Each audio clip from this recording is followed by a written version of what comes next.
Hey guys, so we are in lesson 4 on unit 1, and we're going to talk about just different technologies that are coming out in horticulture. Just like all agriculture fields, horticulture is having tons of new emerging technologies happening that are making, you know, things more smart, as they say. So in the garden, like you can actually have a smart irrigation or watering system. So that would be um, just like a smart thermostat adjusts the needs of the home from a smartphone. You could do the same thing with your irrigation. So you could water the garden while you're on vacation. That's pretty cool. You could also adjust like different plants, set it up maybe to where it's only watering it at night. So you're conserving a little bit of energy. All of those sorts of things. There are smart nutrient management systems that maximize the efficiency of fertilizers. So that way, we're not over fertilizing because a plant can only consume so much. So these technologies are going to require remote sensing to assess water and nutrient levels. Other new technologies are GIS systems. GIS brings a wide range of data for information and an overall picture of the environment. It's really essential to outdoor growing. So plant scientists, they use this to make choices about where they should plant and when and what varieties will thrive. So even just figuring out what variety of let's say a tomato plant is going to do better in a certain environment, it's going to save so much time and energy and increase yields. So all of these technologies, they're really just improving the yield and the cost effectiveness in the horticulture industry.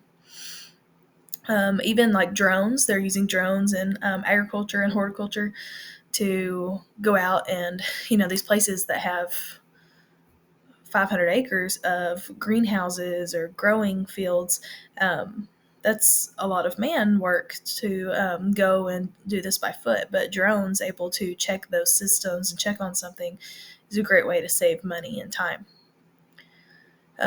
So in the indoor plant space, they're also using technology. I had a greenhouse at my old school, and it had a thermostat in there, which is, not the new technology, but it was always 72 degrees in there in the day, and then at night it was 68, and it adjusted. And then I had a humidity adjuster that would adjust and maintain the humidity based on what I set it for what I was growing. So all of these things, and then you can set up like your lighting, smart lighting, where you could turn on your grow lights at night, automatic. All of this is just a way to maximize the potential. Hydroponics, which we'll get into later on. Hydroponics is gardening where plants are grown without soil. So a lot of times they're grown in water. So this is an example of how technology is transforming how we grow plants, which is what's going to happen with the less amount of land that we're having. So we're going to have to come up with all these new things. So in food production, um, plant scientists are developing new food related technology like new plant varieties and storage methods to make our food last longer or to um, get more out of it. They're coming up with different types of plants that are resistant to pests, drought, and other weather conditions. Food storage, almost 50% of crop losses in the developing world occur after its harvest. So, after they go through all the trouble and pick it, almost 50% of crop losses are affected here because they don't have access to refrigeration and food is spoiling. So, plant scientists are working to kind of combat that issue. And then pest control, pests are a huge part of crop loss. So, if we can figure out how to fix and adapt some of those pests, that especially ones that we don't use chemicals, um, like their example is a simple net that allows UV light through but not pests, or the use of crops that discourage insect and pest activity. All of these are great ways to um, not only help improve our plants and prevent them from pests, but also help the environment, also, if we're not having to use chemicals.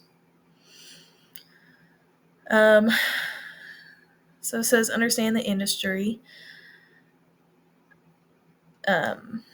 Emily has a PhD in hort science. She works in a lab with a food company. Food suffers substantial strawberry loss and experienced high water costs. Emily's attempting to develop a more heat tolerant and drought tolerant strawberry to combat those. One of her co-workers works in the hort lab with her. He's trying to develop a better tasting tomato and improve shelf life.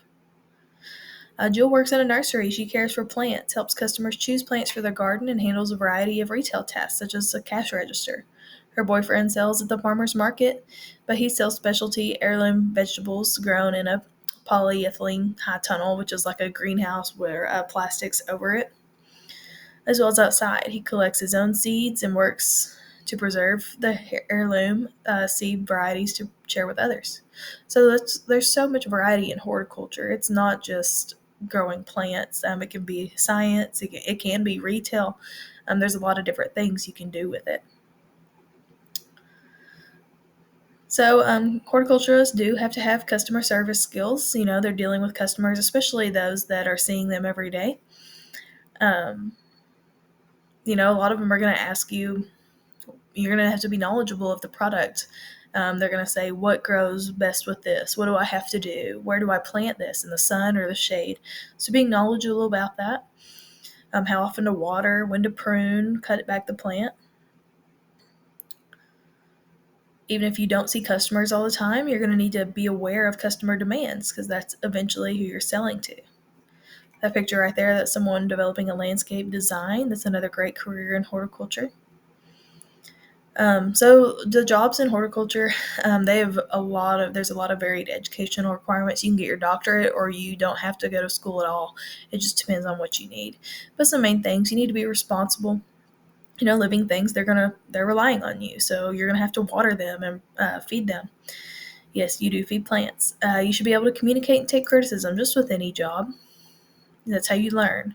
You need a green thumb, so you have to like plants and caring about them and growing about them. It should be a passion. And you need to be hardworking, willing to work.